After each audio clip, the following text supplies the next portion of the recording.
So, here's the first part of it. Well, if the bard was weatherwise who made the grand old ballad of Sir Patrick Spens. So, the bard um, would be the anonymous poet of the ballad of Sir Patrick Spens. Um, was if he was weatherwise, um, if he had like a love for learning about the weather and what else is out there, who made the grand old ballad. It's kind of grand in the sense of a affirmation of the awesomeness of this poem, the old ballad. Um, this night, so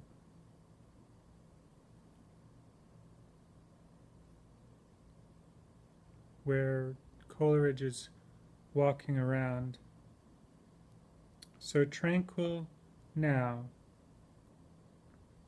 the time of day is tranquil, or the night time. Will not go hence, unroused by winds, and to be roused by winds is like if there's a storm coming, that ply a busier trade than those which mold you cloud in lazy flakes.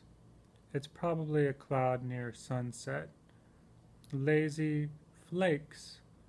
And the cloud at sunset would be a cloud that is gorgeous, I would think.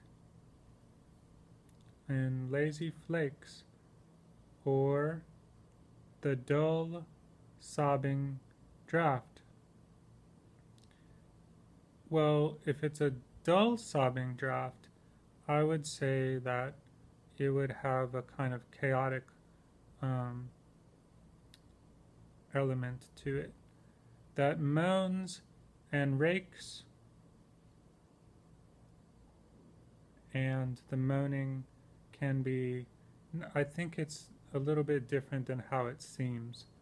It is kind of a sadness, I would say, upon the strings of this Aeolian lute, which better far were mute.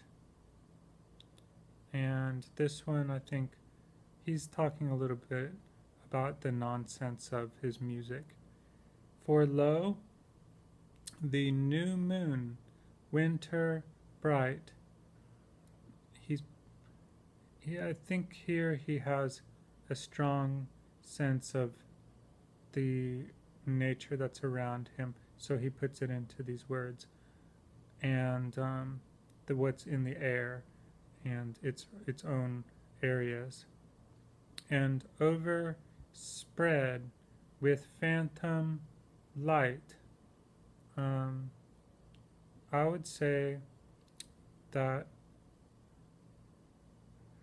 there's also, I think, him paying a close attention to his own spirit,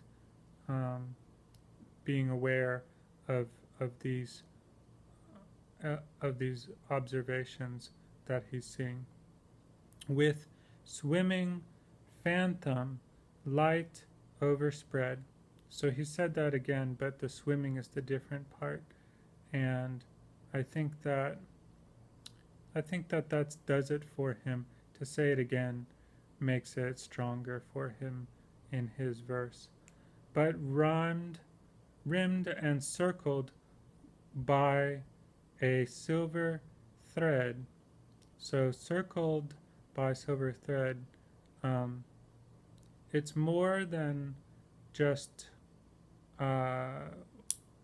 one kind of feeling, but it's growing, I think, Um, and the silver thread and the moon, as if, as here I see the old moon in her lap. Um, Foretelling, that means to know what comes ahead, to predict. It's kind of like his own science of sight. The coming on of rain and squally blast, and this is the wind that's blasting, that's coming. It's kind of message. And the slant, night shower, driving loud and fast. This is the nighttime. There is no light, so it's not a shower of light, but actually the water that's driving loud and fast, and he's stuck there, and with his own self looking at all this. Those sounds which oft have raised me, whilst they awed, and sent my soul abroad. So this self is his soul, and that they awed, it's kind of as if he feels this sense of fear now. Might now perhaps their wanted impulse give. And I don't think he thinks that things are going well. I don't think he thinks that things are going to be right. Might startle this dull pain where he feels kind of blank, so that's dull, and make it move and live. So he's saying that